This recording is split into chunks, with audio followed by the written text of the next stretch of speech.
Greetings, members, one and all of the Salivation Nation, blowing the lid off the silver and gold manipulation theory. Let's explore!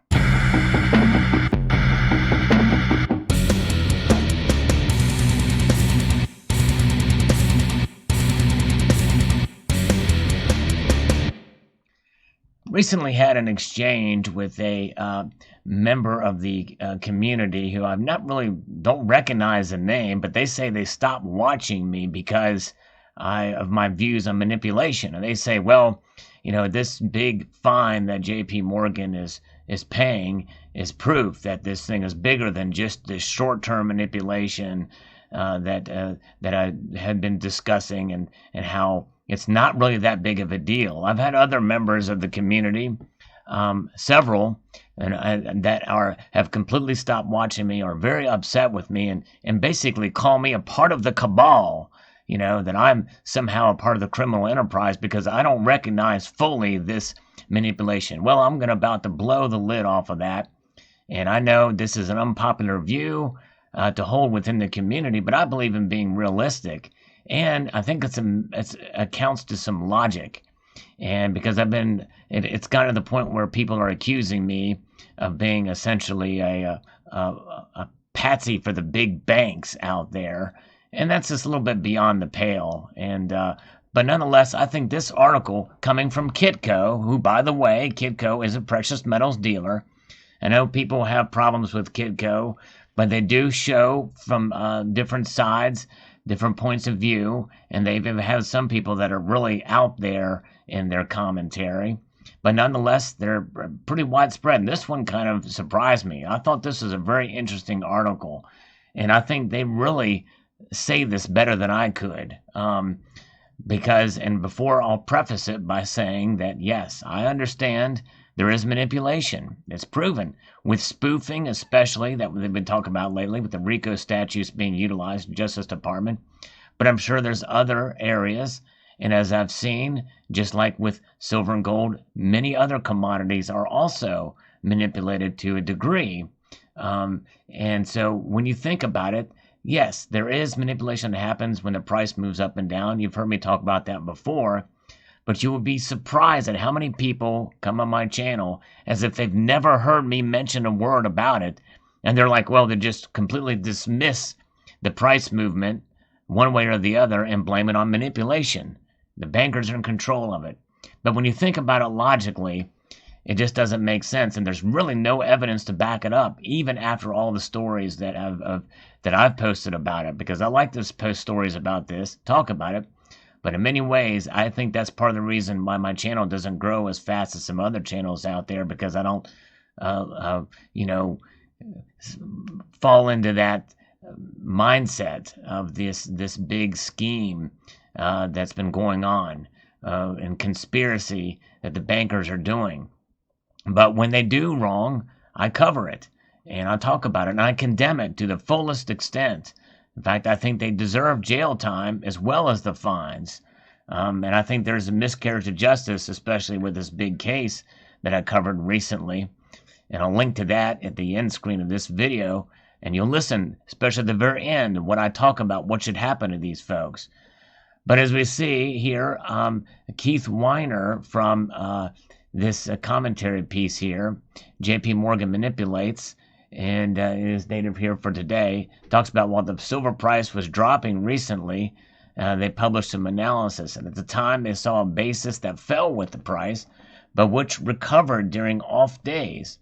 In short, there was not much of a decrease in abundance of the metal in the markets commensurate with the price drops. So the Monday, the price went from $22.95 to about $23.70, about a 3.3% gain. And then there's several trends. Talks about the day begins with rising and falling price, selling of the metal, then falling basis and rising price, buying of metal, and falling basis and falling price, selling futures, and so on.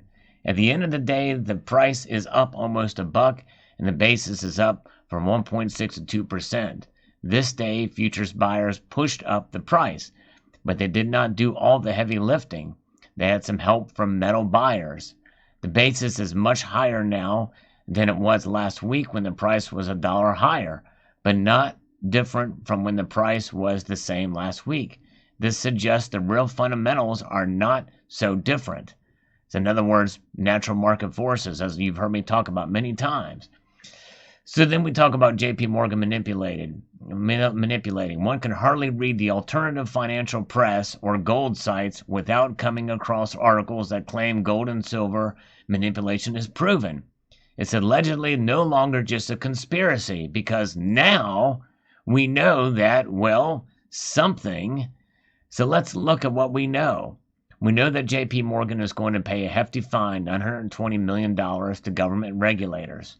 Every once in a while, they go after a major corporation when the politics demand blood.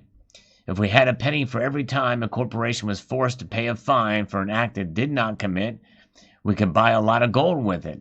And if we had another penny for every time a corporation paid a fine for committing an act that should not be a crime, we would have a gold hoard to rival Mansa Musa or the medieval Mali Empire. So what did JP Morgan do? Well, according to Zero Heads, all the tinfoil conspiracy theories involving JP Morgan Commodity Trading Desk have been confirmed. That would be incredible, as these tinfoil hats have said that the banks have been suppressing the gold price for decades by thousands of dollars. This is supposedly done either not for profit in service to the Federal Reserve or alternatively to make money. The tinfoil hats also accuse the banks of selling short gold and silver futures naked. They've also debunked that one in a prior article, and they have the data to prove it, I guess. There we won't look at that so far, but I might even post a link to this article so you can explore that, maybe pick it apart. But naturally, the tinfoil hats also continue a series of massive frauds on bank-audited financial statements, being short gold and silver. JP Morgan would be losing mass quantities of dollars, so it would have to lie. Teams of accountants and internal and external auditors would have to be in on the game. None of the above was confirmed by the ruling today. It confirmed that traders committed a different criminal act. They pled guilty to something else entirely, and that is spoofing. That's right. Spoofing, as defined as sending orders to a market that one does not intend to be filled. For example, if you want to sell a silver's future contract for $23.50, then you put in several bids to buy at $23.30, $23.35, and $40 and $45. Those extra bids may convince other traders that there is more demand in the market than there truly is. The purpose is to get one of them to buy your contract at your offer price of $23.50. Then you cancel the bid orders.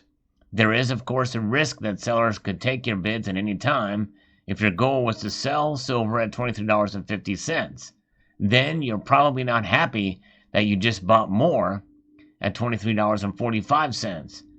We will not address the question whether spoofing should be a crime. We just note that a market maker must, by the nature of market making, send both bids and offers in rapid flurries and then withdraw them. So it's a very quick process and they do that. And maybe that's part of what this high frequency trading is about. And that makes it easier to do that type of thing. And I believe really should be a crime. And I guess the RICO statutes kind of are being involved with all that stuff and makes it done. And obviously, if it's an agreed settlement, it sounds like that is the case. So it gets to effective arbitrage. For example, if you're arbitraging spot and futures, then every time bid or offer changes in the spot market or in the LIBOR market, you must change your bid and offer in the futures market. And if you also are making a market in SLV and other ETFs, then it becomes more complex. Add in various physical products at various locations around the world, plus a few more exchanges like the SGE, and the complexity and rapidity of making and pulling bids and offers in these myriad of markets grows exponentially. Telling the difference between a legitimate market maker and an illegitimate spoofer may seem simple in concept, but in actual practice is wickedly hard. And there you go. That's just it. There's a lot of stuff that I would argue many of you don't understand about what goes on in the case like this, including myself. There's a lot I don't know. So that's why I'm not so quick to just follow the bandwagon on this. The market makers have been misunderstood and resented, at least as far back as shares in the East India Company traded in London coffee house in the 17th century. What did JP Morgan do here? So spoofing is what the former JP Morgan trader said he did, and it's been multiple traders have been found out there. So and so to correct this author, it's multiple that have been done it. It is a conspiracy that has been proven for spoofing, short-term spoofing, up and down. So the price moves up and down. The criminal charges sound like he took money from widows, orphans, and embezzled client funds and ran a Ponzi scheme. Commodities fraud, conspiracy to commit fraud, commodities price manipulation, and spoofing. Most importantly to gold and silver traders, does this prove that the price of gold would be $10,000 and silver would be $300, but for manipulation and this is the smoking gun? No. That's right, it does not. And that's just it. But make no mistake, I want to be very clear about this. If somebody manipulates the price downward and you go to sell your SLV and GLD or your physical silver and you're not getting the price that it should be because of this spoof at any given time, you're a victim of this. And then the opposite, if you're buying and when the price is manipulated upward, when it should not have been because of this market, because of this spoofing thing, well, you're a victim of this. So it's kind of an indirect thing when you go to buy and sell. But what I talked about up here between a market maker being legitimate and illegitimate, there is a fine line here. And there's a lot of activity that occurs alongside of the spoofing that is legitimate. So it's very tough to quantify this stuff. That's the point here. So to be able to make a victim, like some people have accused me of dismissing the victims of this. Well, are you a victim? Am I a victim? There's a lot of gray area there. We don't know. It's not like these people are coming in and stealing our gold and silver. That's the thing. So that's why this settlement is quite huge. So let's talk about the Mott and Bailey fallacy. This is a very interesting thing. I've heard this argument before, but I didn't know there was a name associated with it. There's kind of a deep dive here, but I won't get into that. There's a link here. It's a logical fallacy that is an argument that is not what it seems and fails to prove its point. For example, some frogs are green. Kermit is a frog. Therefore, Kermit is green. From Proposition A, we know that some frogs are green. That's true. Which means that some frogs aren't as well. And we all know that. Although most of us say that, we can say that most frogs are probably green. But we have seen red frogs, orange frogs, yellow frogs. And therefore, the conclusion in C does not logically follow. Kermit may or may not be green. Now, this really kind of not is the best example, because when we think of Kermit the Frog, we think of the version that we see on PBS from, Kermit and Miss Piggy. But Kermit doesn't necessarily have to be that frog either. So maybe this is a good Mott and Bailey fallacy, because you can have a yellow frog named Kermit for a different reason altogether that may or may not be tied to publicly funded television. The Mott and Bailey fallacy is a type of bait and switch. It is named for a medieval keep design with an inner and highly defensible motte and an outer to hard defend bailey. People wanted to be in the bailey, not confined to the motte. So here's the fallacy in action here. In arguments, the bailey is a provocative statement. In this case, gold ought to be $10,000 but trades at a mere $1,900 due to long-term conspiracy to suppress its price. This proposition is indefensible. Indeed, it has been debunked, not to mention it beggars belief that thousands of people over a period of decades could keep such a big secret. A multi-billion-dollar fraud on major bank balance sheets that was hidden for decades. Preposterous. That's not how the system works. The mod is where the arguer retreats when pressed. In this case, look at JP Morgan trader pleaded guilty to spoofing. Even if it's true that this trader entered spoof orders, this does not prove the grand suppression conspiracy theory. Boom! Exactly right. The way catching a kid stealing a penny candy at the corner store doesn't prove that his dad committed murder. So here's some thoughts here to think about. Major long-term price suppression is not possible in theory and not achievable by spoofing in practice. Government has no means to make people not value gold, just as King Canute had no means to make the tide roll back. Fretting that the price of gold is too low is the obsession of someone who is desperate to sell. And even I would go even further and say that fretting the price of gold is too low, and especially silver.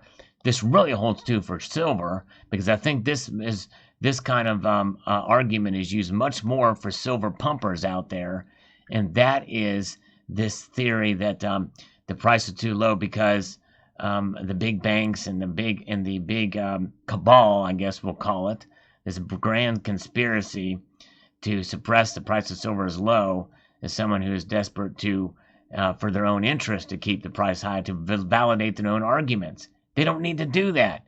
Silver sells itself. It is what it is, no matter really what the price is. And you know what? Even when silver was $12 an ounce, good luck finding silver for $12 an ounce. But the thing is silver was not manipulated at that. People were panic selling to go into the safety of cash at that point. This is a very good article in my viewpoint, because I think this just bodes well. Spoofing is a real thing.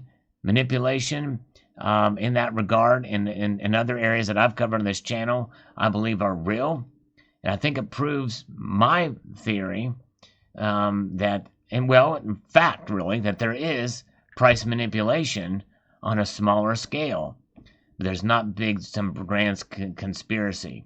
Now, where there is manipulation on a grand scale is by the Federal Reserve trying to manipulate the dollar. But we know that. They talk about it every day. They want to manipulate the dollar. And usually that manipulation is a degradation of 2 to 2.5% nowadays per year. And that, of course, affects its strength, which in turn affects metals prices.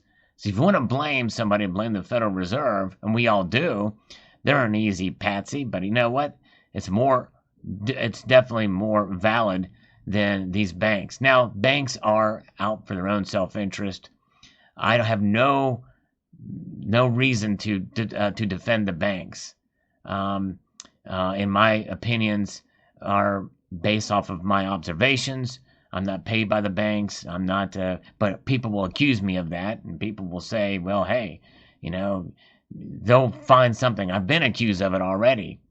But my purpose for doing this and showing this is because I feel that when people get so jaded by what's going on in the news, and when they see this happen and happen again, the easy excuse is to say manipulation, and it's just people are going to get discouraged and get out of precious metals because of that.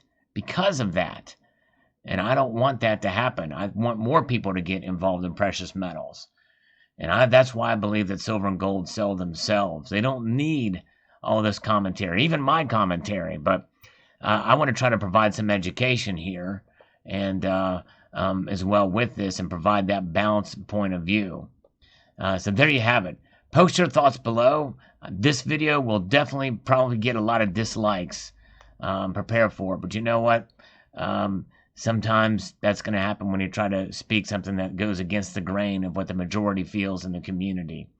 But I do feel responsibility to post it anyway. I don't mean to offend anybody in providing this commentary and viewpoint. And feel free to post your thoughts if they're different in the comment section below. That's fine. I'd like to keep a free, open exchange. May not have time to respond completely to all of them.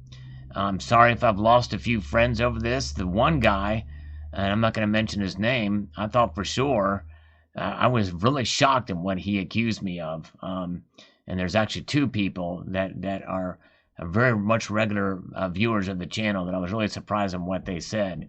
and I hold no ill feelings towards either of those two gentlemen, and I hope they will stick around. But I know that some of my viewpoints on this channel have alienated some viewers, and that's not my intention. I want the channel to grow, but I also feel a greater responsibility to share information like this for the reasons I've mentioned and for the reasons outlined in this article, which I think said it better than I did. I'd like to extend a multitude of gratitude to you all for taking the time to watch, and encourage you to please rate, share, comment, and subscribe.